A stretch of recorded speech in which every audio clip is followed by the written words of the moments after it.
This is podcast psychology. Great to be diving into this. Yeah, looking at the sources you pulled together, it really jumps out how often society paints being alone as this negative thing. Like it means you're sad or you've lost something, or maybe even that there's something wrong with you if you actually prefer your own company.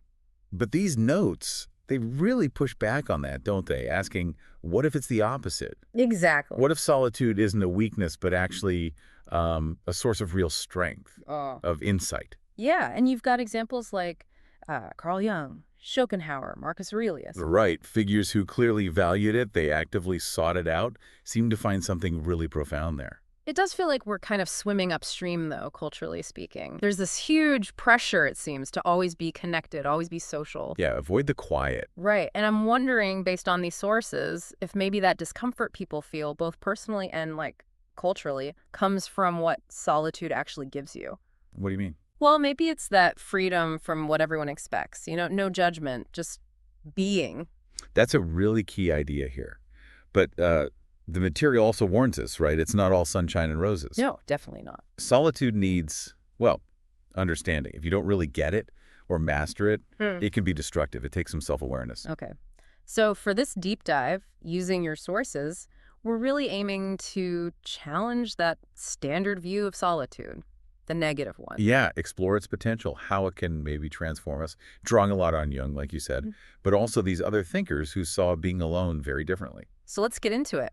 Why do these sources suggest society tends to put extroverts on a pedestal and see people who like solitude as needing to be, I don't know, fixed? It's fascinating, isn't it, how deep that bias runs? The articles point out that even from when we're kids, we often look up to the really outgoing ones, the life of the party types. And the quieter kids, the more introspective ones, maybe like some of the people you research, they often get nudged, come on out of your shell. Yeah, be more social. Exactly. There's this assumption underneath it all that being alone is always bad. Like nobody would actually choose it if they had, better options. It's like one source said, being alone just automatically gets labeled lonely. But Jung, he's big in your research. He made a really key distinction there. He did, yeah. Jung argued, and few sources echo this, that real loneliness isn't necessarily about being physically by yourself. Right. It's more about not being able to share what's really going on inside, your deep thoughts, your feelings, with someone else. So you can be in a crowd. Totally. Surrounded by people, as your notes say, and feel utterly alone if those connections were just, well, superficial. That's this idea of invisible solitude. Invisible solitude. I like that. It really clicks with some of the points you highlighted. In this super fast, always connected world, it feels easy to be surrounded but not actually seen. And it makes total sense then, thinking about your articles, why some people might actively pick solitude, like as a refuge from all that shallow stuff. Exactly. It's almost like a fear of superficiality driving them inward. Yeah, not a fear of being alone. Precisely. For some, like the sources suggest, the idea of endless small talk, or putting on a social mask that doesn't feel real, is way more exhausting than just being with their own thoughts. They're not necessarily antisocial. No, not at all. Just maybe more selective. They want depth, not just lots of contacts. Yeah. But as we said, and the articles really hit this, they often get judged for it. Oh, yeah, the judgment piece comes up again and again in your collection. If you're solitary, you might be seen as weird or standoffish. Or even arrogant. Right, like you think you're too good for everyone else. Choosing silence when the world wants noise feels almost rebellious. Which brings up a really interesting question, doesn't it? Why does someone else choosing to be alone make other people so uncomfortable? Maybe, and some sources hint at this, it kind of forces us to look at ourselves. At maybe an inner emptiness we usually cover up with noise and company. Ooh, that's sharp.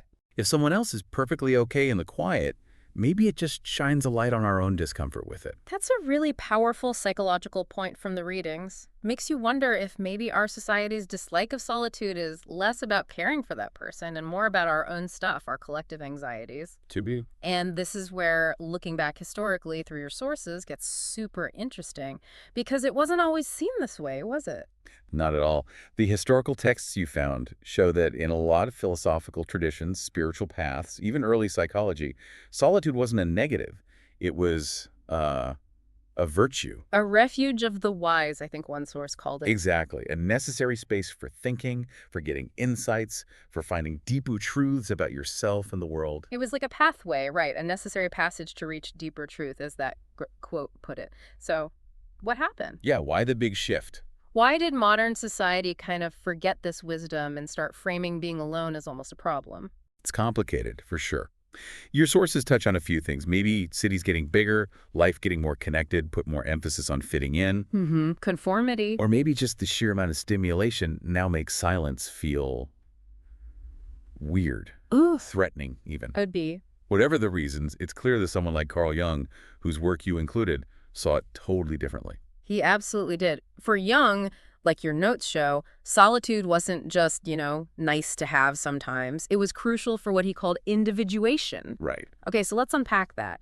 Based on your understanding from this Moses, what did Jung really mean by individuation? Well, individuation, in Jung's view, as the readings lay out, it's this lifelong journey of becoming a whole person, integrated. Okay. It means facing all the different parts of yourself, even the unconscious bits, and discovering who you really are authentically.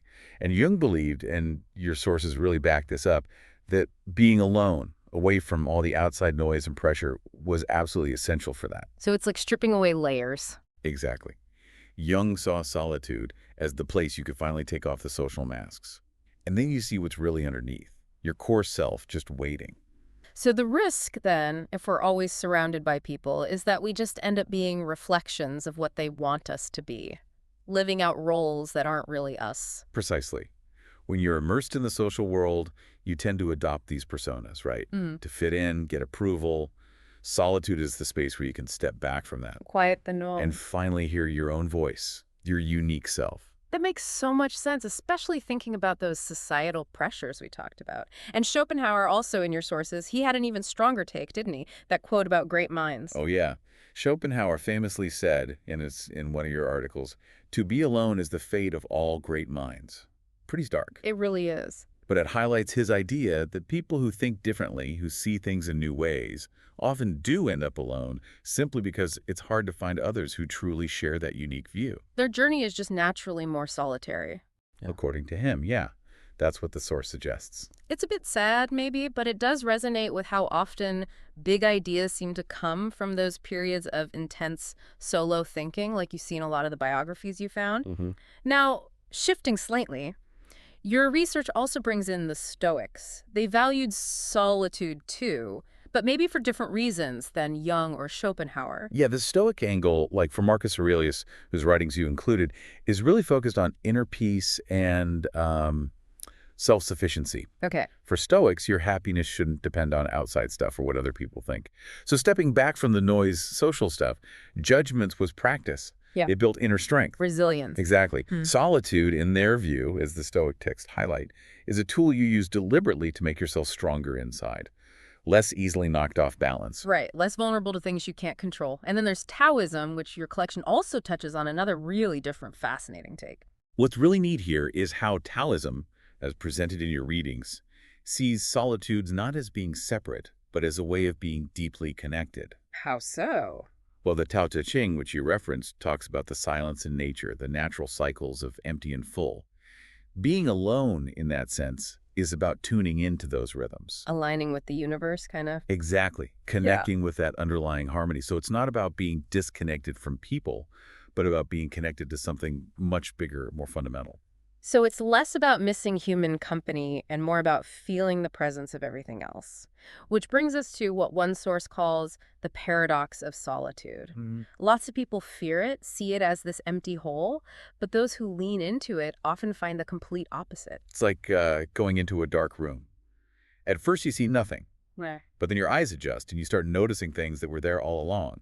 Solitude can be like that for the mind. Absolutely. The fear might come from losing that external buzz, the validation, but people who choose it often find this richness inside themselves they didn't expect. And Jung nailed it with that quote you included.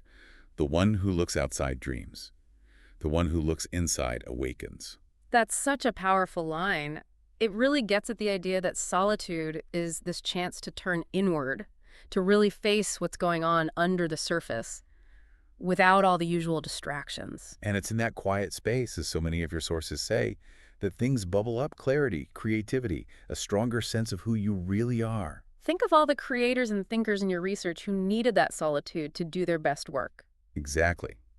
But, as your sources are also quick to point out, looking inside like that, it's not always comfortable. Yeah, it takes some guts, doesn't it? Because in the silence, you can't easily run away from your own shadows, right? The parts of yourself you'd rather not look at. Precisely. Right. Which leads to a really crucial distinction the readings make. Yeah. The difference between, let's say, nourishing solitude, chosen for growth, and what becomes just confining isolation, maybe used to escape. Ah, okay. So solitude can be a tool to understand that shadow self Jung talked about. Or it can be misused as a way to just hide from it. Some people pull back into isolation, not to discover themselves, but really to get away from old hurts, fears, failures. They might think they've found freedom by avoiding things. But that's where the danger is. Exactly. Real conscious solitude, the kind we're exploring here through your sources, is meant to eventually bring you back to the world stronger, clearer, more authentic. But isolation just builds walls. It can, yeah. It can create this damaging disconnect, trapping you in your own head. And it's so important, as several sources stress, that even people who love their solitude still need real connection. Maybe fewer connections, maybe quieter ones, but genuine ones. Absolutely. It's about balance. Finding that healthy equilibrium. Yeah. True solitude isn't about totally rejecting the world. It's more about learning to be okay without needing constant outside approval or interaction. It's like recharging, strengthening your core. Exactly. So when you do connect, it's from a stronger place, more meaningful, more real. It's a bridge back to connection, ideally, not a wall keeping it out. Okay, so as we kind of wrap up this deep dive into your sources, the big takeaway seems to be reframing how we think about solitude. Yeah. Instead of it automatically being this negative thing, this fate to be avoided, seeing it as potential freedom, as a choice. Right. A powerful one. Exactly right. Whether it feels like a curse or a gift, suffering or rebirth, it really comes down to how you approach it, how you embrace it. Like Jung said, and you highlighted this, that journey to find yourself is, by its nature, kind of solitary. It needs quiet patience. And courage, a good amount of inner courage. And in a world that's constantly yelling for our attention, demanding validation from outside, actually choosing solitude, well, that feels pretty radical, doesn't it? It really does. It's like a quiet statement, Yeah. an affirmation of your own self, a strength that doesn't need to shout. Because it's in that quiet when everything else fades out that we really get a chance to meet ourselves. Yeah, and often we find that silence isn't empty at all. It's full of answers, full of truths, just waiting for us to be brave enough to listen. Solitude isn't the burden we might fear. It's a force, a powerful one. Okay, so just to quickly pull together the main threads from your sources. Society often gives solitude a bad rap, but history and thinkers like Jung, Schopenhauer, Aurelius show its huge potential for growth and self-understanding. And the key thing we explored is that difference between chosen, nourishing solitude for discovery and isolation used as an escape, which can be harmful. Balance is crucial. Absolutely. And so for you, the listener who gathered these sources, maybe the call to action is just to consciously make a little space for solitude today. Yeah, even just a few minutes, no phone, no distractions, just be with your thoughts. See what comes up in that quiet. And if you make that a regular thing, who knows? You might find a new kind of clarity, a deeper strength, a better understanding of yourself. So maybe a final thought to chew on, building on all this rich material you provided. What if solitude, which we often think of as an absence of something, is actually the deepest kind of presence? Presence with yourself. Exactly. And what amazing possibilities could that kind of deep presence unlock within us?